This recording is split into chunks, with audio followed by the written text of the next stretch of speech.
إذا ذكر الله وجلت قلوبهم وإذا تليت عليهم آياته وإذا تليت عليهم آياته زادتهم إيمانا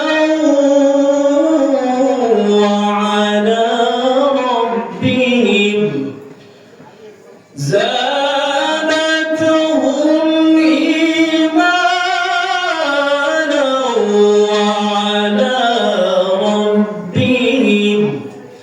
وعلى ربهم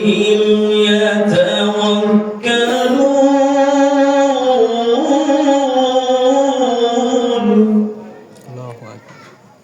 এই আয়াতের মধ্যে আল্লাহ পাক বলেন মুমিন কারা ইদা যুকিরাল্লাহু ওয়াজিলাত কুলুবুহুম আরে মুমিন তো তারা যাদের সামনে আল্লাহ পাকের নাম উচ্চারণ করার পরে আল্লাহ তাআলার ভয়ে তাদের কলব তাদের অন্তর প্রকম্পিত হতে থাকবে আল্লাহর ভয়ে তাদের অন্তর কাঁপতে থাকবে প্রকম্পন সৃষ্টি হতে থাকবে মুমিন তো তারা মুসলমান বন্ধুরে আমার শুধু তাই না মুমিনের আরেকটা গুণ হলো যখন তাদের সামনে কোরআনুল কারীম তিলাওয়াত করা হবে তখন তাদের ঈমানের পাওয়ার বাড়বে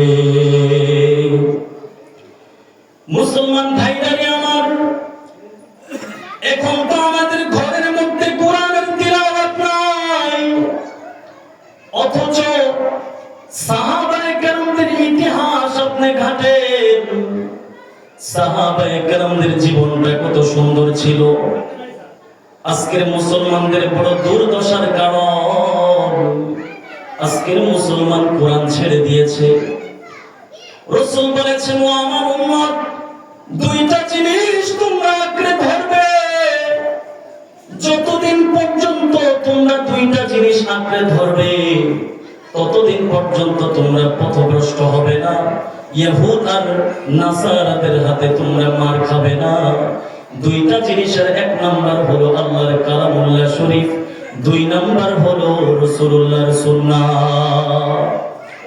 এই দুইটা জিনিস আজকের মুসলমানদের ঘরের মধ্যে নাই ও মুসলমান আল্লাহ রাব্বুল আলামিন এই আয়াতে কারিমার মধ্যে বলেন وَإِذَا تُلِيَتْ عَلَيْهِمْ آيَاتُهُ زَادَتْهُمْ إِيمَانًا وَعَلَى رَبِّهِمْ يَتَوَكَّلُونَ যখন মুমিনদের সামনে কোরআনুল কারীমের তিলাওয়াত করা হবে তখন তাদের ঈমানের পাওয়ার বাড়বে এজন্য ইহুদ আর কালো কুকুর ইহুদ আর নাসারা চায় না মুসলমানদের সামনে কোরআন তিলাওয়াত করা হোক এই কারণে মুসলমান আপনি নিজেও কোরআন পড়বেন অন্যদেরকেও পড়াবেন নিজেও কোরআন শিখবেন সন্তানদেরকেও কোরআন শেখাবেন মুসলমান বন্ধুরে আমার কোভিড-19 আমাদের দেশে এসেছিল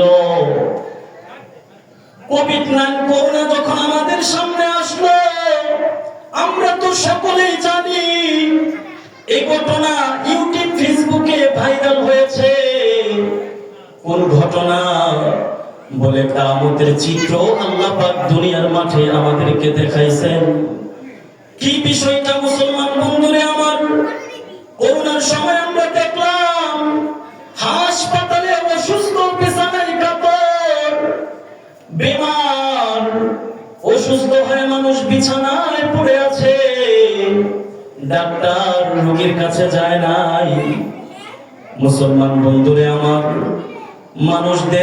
মানুষ তো চিনবে না ভাই তার ভাইকে চিনবে না এটা তো দুনিয়ার চিত্র না এটা হলো আখিরাত কিয়ামতের চিত্র ভাই তার ভাইকে চিনবে না এটা দুনিয়ার চিত্র না এটা কিয়ামতের চিত্র এটা দুনিয়ার দৃশ্য না এটা কিয়ামতের দৃশ্য।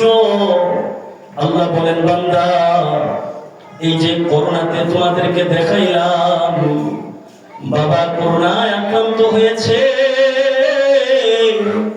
সন্তান তার কাছে যায় নাই, সন্তান করোনায় আক্রান্ত হয়েছে, বাবা তার লাশ কাঁধে বহন করে নাই, লাঠি দিয়া গুতা দিয়া এমনি ভাবে লাশকে দাফন করছে, হাত দিয়া ধরে নাই। এ মুসলমান বন্ধুরে আমার, যে দুনিয়ার জন্য আমরা এত পাগল, যেই মা বাবার জন্য এত পাগল, এই দুনিয়া আমাদেরকে একদিন লাথি মারবে। এ কারণে মুসলমান জ্ঞানী তো তারাই যারা হায়াতের জিন্দেগিতে তার মালিককে চিনছে। এই 60-80 বছরের জিন্দেগি যা আমল করে করে, নেক আমল করে করে তার রবের সাথে সম্পর্ক করেছে, ওরাই তো সর্বশ্রেষ্ঠ জাতি আর জ্ঞানী। মুসলমান বন্ধুরে আমার, যে কথাটা বলতেছিলাম, কোরআন আমাকেও পড়তে হবে, আমার সন্তানদেরকেও শেখাতে হবে। যদি জিজ্ঞাসা করেন হুজুর কেন আমরা কোরআন শিখবো, সন্তানদেরকে কোরআন শেখালে কি লাভ হবে? ও মুসলমান, খুতবার ভিতরেই আল্লাহর পয়গম্বর সাল্লাল্লাহু আলাইহি সাল্লাম অনেক খুতবাতে তোই খতিব সাহেবরা পড়ে, ইকরা ওয়ারতাকি ওয়ারাতিল কামা কুনতা তুরাতিলু ফিদ দুনিয়া ফাইন্না মানজিলাকা ইনদা আখিরিন আয়াতিন তাকরাউহা। এ মুসলমান, আপনার সন্তানকে আপনি কেন কোরআন শেখাবেন? পৃথিবীর বিশ্বের মধ্যে যত বই আছে, ইংলিশ, ফার্সি, বাংলা, গণিত, যেটা আপনি বলেন না কেন, কোন বইয়ের মধ্যে এটা বলা নাই একটা হরফ পড়লে 10 নেকি পাওয়া যাবে। ইংলিশ পড়লে আপনার সন্তান আধা নেকিও পাবে না, 1 নেকিও পাবে না। কিন্তু আমার আল্লাহ সূরা বাকারার শুরুতে বলে দিলেন, আলিফ লাম মিম যালিকাল কিতাব লা রাইবা ফীহি হুদাল লিল মুত্তাকিন। আল্লাহ রাব্বুল আলামিন বলেন, ও আমার বান্দারা শুনো, এমন মহাগ্রন্থ আল কুরআন, আমার নবী, আমার প্যারা হাবিব, আমার দোস্ত হযরত মুহাম্মদুর রাসূলুল্লাহ সাল্লাল্লাহু আলাইহি সাল্লামের প্রতি নাযিল করেছি। যেই কোরআন মানুষ যদি বুঝে পড়ে নেক আমল পাবে, না বুঝে পড়লে নেক আমল হবে। পড়ুন সুবহানাল্লাহ। এ মুসলমান, কখনো কি আমি আপনি চিন্তা করি বিশ্বের মধ্যে সবচেয়ে নাফরমান, বড় নাফরমান ছিল বিশ্বের মধ্যে, যে নিজেকে খোদা দাবি করেছিল, আমরা তো তার নাম সকলেই জানি। তিনি আর কেউ না, ফেরাউন নিজেকে খোদা দাবি করেছিল। আল্লাহ রাব্বুল আলামিন বলেন, ও বান্দা, তুমি যদি এমনি বলো ফেরাউন, নেকি হবে না। যদি কোরআন তিলাওয়াতের সময় আমার নাফরমানের নামটাও যদি তুমি উচ্চারণ করো, প্রত্যেকটা হরফের বিনিময়ে আমি আল্লাহ 10টা করে নেকি দান করব। কোন মানুষ যদি পড়ে ইলা ফিরআউনা ওয়া হামান, ইলা ফিরআউনা ওয়া হামান, হামান, কারুন, ফিরআউন অভিশপ্ত কাফের বেঈমান, এদের নাম যদি তিলাওয়াত ছাড়া যদি মুখ দিয়া পড়ি জপি, আল্লাহ পাক কোনো নেক দিবে না। কোরআনটা খুইলা যদি পড়ি ইলা ফিরআউনা ওয়া হামান, এখানে ফিরআউনের নাম, ওয়া হামান কারুনের নাম। আল্লাহ বলে, বান্দা অভিশপ্তদের নাম যদি তিলাওয়াতের সময় উচ্চারণ করো, আমি আল্লাহ তোমার প্রত্যেকটা হরফের বিনিময়ে 10টা করে নেকি দান করব। এই মুসলমান, শুধু তাই না, আপনার সন্তানকে আপনি কেন কোরআন পড়াবেন? কেন আপনি কোরআনের হাফেজ বানাবেন? কেন নিজে কোরআন পড়বেন? আলেমরা কেন কোরআন পড়ার কথা বারবার বলে? ইংরেজি পড়লে নেক পাবেন না, বাংলা যদি একটা বর্ণ পড়েন নেক পাবেন না, সওয়াব হবে না। কিন্তু আল্লাহর কালামুল্লাহ শরীফ যদি কেউ না বুঝেও পড়ে, আল্লাহ পাক তার আমলনামায় 10টা করে নেকি দান করবে। মুসলমান বন্ধুরে আমার, শুধু কি তাই? এ মুসলমান, আমরা তো কখনো চিন্তা করি না এমন এক মহাগ্রন্থ আল কোরআন আমাদের সামনে, যে কোরআন তিলাওয়াত করলেই লাভ আর লাভ।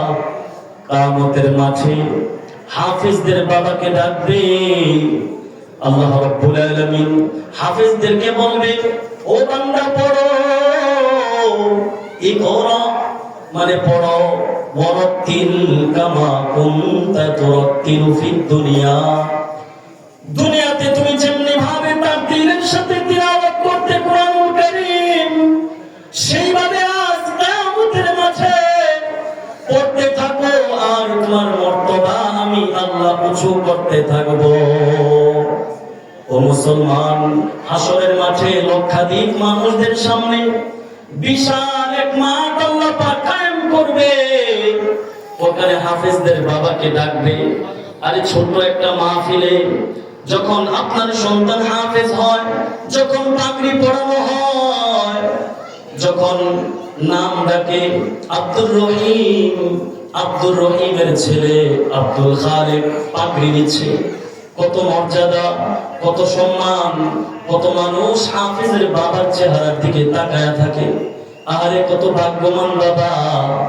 কিয়ামতের মাঠে বন্ধুগণ, কিয়ামতের মাঠে আল্লাহ পাক হাফেজদের বাবাকে ডাকবেন, বলবেন, হাফেজদের বাবারা তোমরা বিশাল এক চেয়ার এভাবে মঞ্চ করবেন, স্টেজ করবেন। হাফেজদের বাবারা, মা বাবা বসে থাকবে। আল্লাহ রাব্বুল আলামিন ডাক দিয়ে বলবেন, হাফেজদের মা বাবা কোথায়? তাদেরকে নূরের মুকুট পরানো হবে। হাফেজ একটা আয়াত পড়বে তো একটা তলা হয়ে যাবে, একটা ভবন, মানে একটা আয়াত পড়বে একতলা হবে, 2 আয়াত পড়বে 2 তলা হবে। দুনিয়ার বিল্ডিং এর মতো না, জান্নাতের একটা ইট হবে স্বর্ণের, আর একটা ইট হবে রূপার। এমন জান্নাত তারাই পাবে যাদের সন্তান কোরআনের হাফেজ, কোরআন অনুযায়ী যাদের আমল ছিল। এজন্য আমরা সকলেই, আমরা নিজেরাও কোরআন পড়ব, সন্তানদেরকেও পড়ব। কেন পড়ব?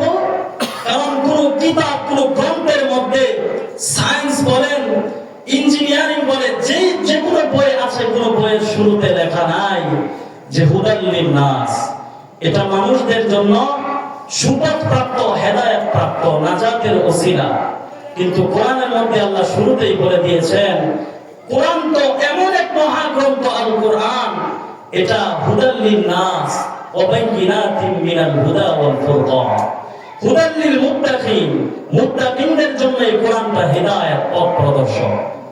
এই কারণে আমরা নিজেরাও কোরআন পড়ব, আমাদের সন্তানদেরকে আমরা কোরআন পড়াবো, এবং আমাদের যে জায়গাগুলোতে টেলিভিশন রাখা আছে, আজকে থেকে আমরা নিয়ত করব টেলিভিশনের জায়গা, কোরআনের জায়গা থেকে টেলিভিশন সরিয়ে ওই জায়গায় কোরআন রাখার জন্য। আল্লাহ পাক আমাদেরকে কোরআন ঘরের মধ্যে সংরক্ষণ রাখার তৌফিক দান করেন। আমি যেই ভাঙাচোরা আলোচনা করলাম, ভুল ত্রুটি হলে আপনাদের কাছে ক্ষমা চেয়ে নিচ্ছি, আল্লাহ তাআলার কাছেও ক্ষমা চেয়ে নিচ্ছি। আর যে সমস্ত আলোচনা করলাম, সর্বপ্রথম আমাকে আমল করার, যারা শ্রবণ করেছেন সকলকেই আমল করার তৌফিক দান করুন। আর আমার জন্য বিশেষভাবে আপনারা সকলেই দোয়া করবেন, আল্লাহ পাক যেন আমাকে দ্বীনের সেবক, দ্বীনের খাদিম হিসেবে আল্লাহ পাক যেন কবুল করেন। এই বলে আমার সংক্ষিপ্ত আলোচনা